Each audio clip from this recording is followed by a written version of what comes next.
Hello everyone, my name is KJ and today's video is my non-spoiler review from the new movie Dracula: A Love Tale. This is my non-spoiler review. You may have heard about it, you may see it trending, or you're just asking yourself, what is this movie about that's none other different from any other previous Dracula film? Well, let me be the one to convince you that why you should definitely check out this version of Dracula: A Love Tale. Again, this is my non-spoiler review, so just sit back and relax and let me convince you to check this out. But before we start, could you guys do one thing for me? Could you hit the thumbs up button, aka the like button? That would help my YouTube channel out, and I truly appreciate that, guys. So thank you in advance. So let me get into this. Now, Dracula: A Love Tale is a romantic fantasy starring Caleb Landon Jones as Dracula, who is renounce God after his wife's death, who he seeks to reclaim her from death. And this explains Dracula's legends through a contemporary Romana lens. This is good versus evil, light versus dark. This is Romeo and Juliet at its best. So this is, and it's got a little comedy in it, and it's got a little horror into it, and I think you guys are gonna love this. This was a really good movie. It's a 2-hour movie, but it didn't feel like it. And what a great cast, what a great storyline, a huge plot twist, and it was just an amazing film to watch. So let me talk about the things that I did not like about it, and then I'll move on to the things that I did like about it. So we'll start with, again, the things I did not like about it. The first thing I didn't like about it is there was times where I felt like I wish they leaned in just a little bit more into the horror.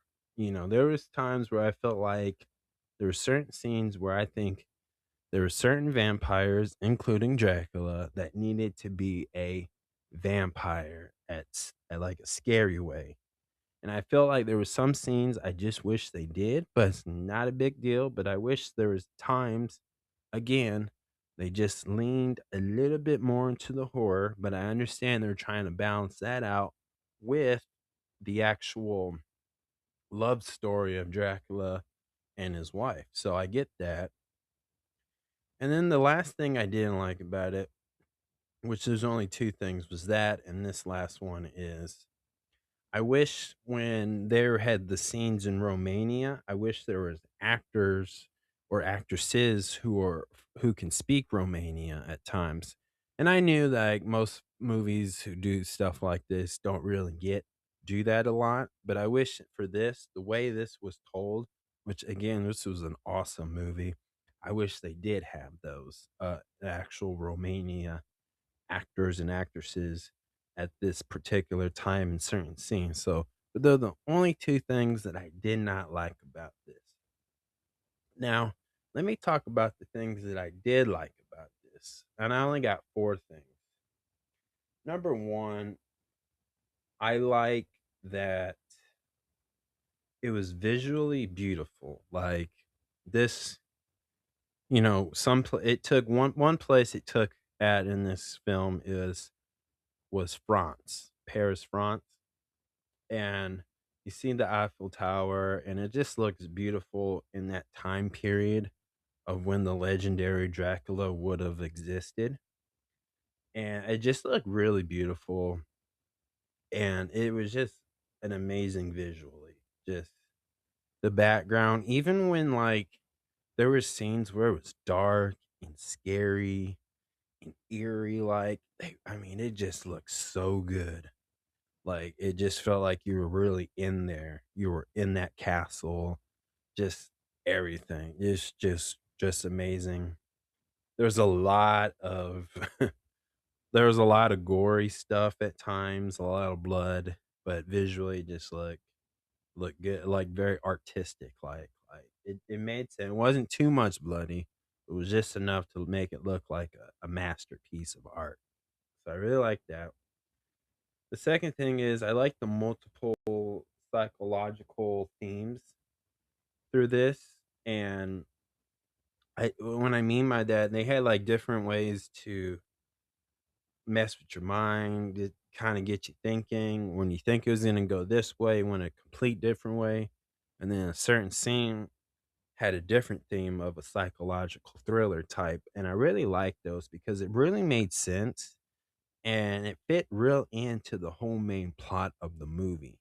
So that was really cool, and it was really interesting, and it had you really at times, you kinda feel bad for Dracula, but you also felt bad for the innocent human beings who are not vampires at times. So I get that. And then the third thing was I like the cast, the whole cast. There's some like, these actors and actresses, they did so good, especially the ones who were the vampires, they were really good.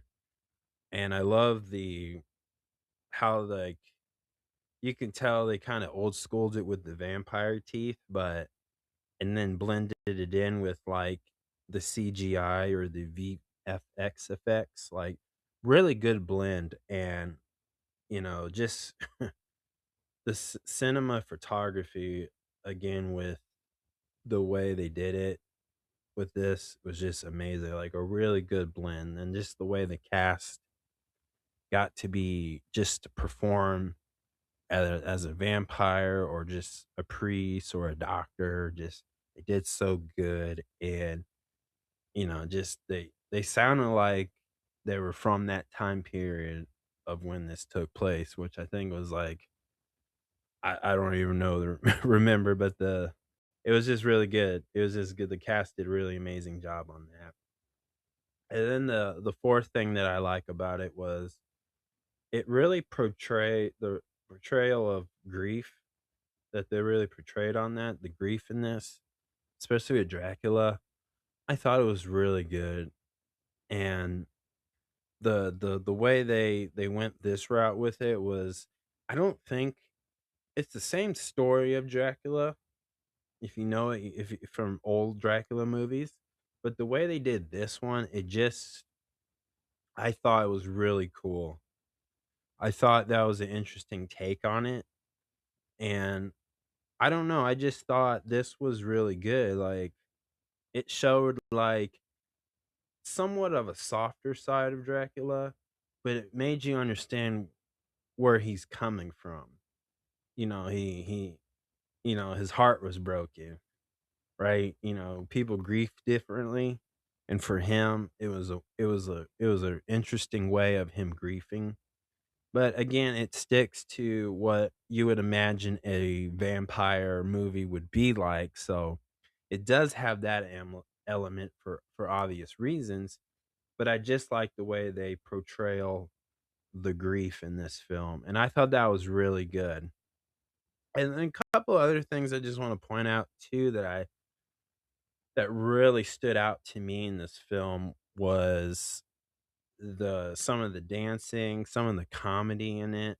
That it was light comedy, not like full-blown comedy, but it was a little bit of light comedy in it, and it was just really good, and it fits so well. It's like who the director just took all the puzzle piece, and he knew where to put all the puzzle pieces at, and they all just fit so perfectly well in it. And again, it just turned out great. This is honestly, for me, not just I'm not saying this is the best film of a Dracula movie, but this is so far right now for this year, I would say this is at least a top 10 movie for the year 2026 that I highly recommend to check out because this was really good. I had fun just watching this film. And again, the one thing that I can say that it's a 2-hour film, but it does not feel like that at all. And of course, the ending was really cool. I think people will really appreciate the ending because it totally makes sense. And that's a way, and just had that again. The best thing about this too was it was like Romeo and Juliet story in a way, and I think that was really cool about that. So, if I had to give this a 1 out of 10, I'm gonna definitely give it I'm definitely giving it an 8. It's an 8, a solid 8, really good.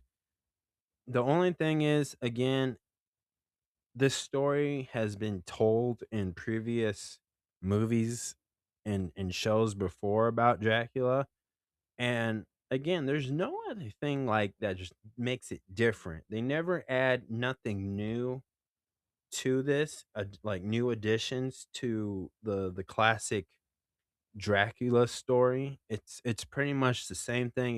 If you know Dracula, you know the story pretty much. So there's really no new additions to it. But again, this was a solid 8. Like really good. And everything made sense and it just felt right. So I really hope you guys check this out because this is a film I would definitely recommend to watch. Like it has everything in it, and again, I think this is a top 10 film for the year 2026. So that is my non-spoiler review, guys. I hope you guys see this film, guys. And if I convince you to go check this out, please let me know in the comments below what you think about Dracula, A Love Tale. Let me know in the comments below, and definitely check out my spoiler review too, as well, for this film, as I go in a deeper dive where I talk about scene by scene and just break it down of what I got out of it and what I liked about it and what I of course I didn't like about it too in my spoiler review. So please definitely check that out, guys. So I hope you check this out. And thank you so much for checking out this video. Please subscribe to my YouTube channel, Great Talking Entertainment Official channel. Subscribe, hit that notification button so you always be updated with all my latest content. Thank you guys and peace out.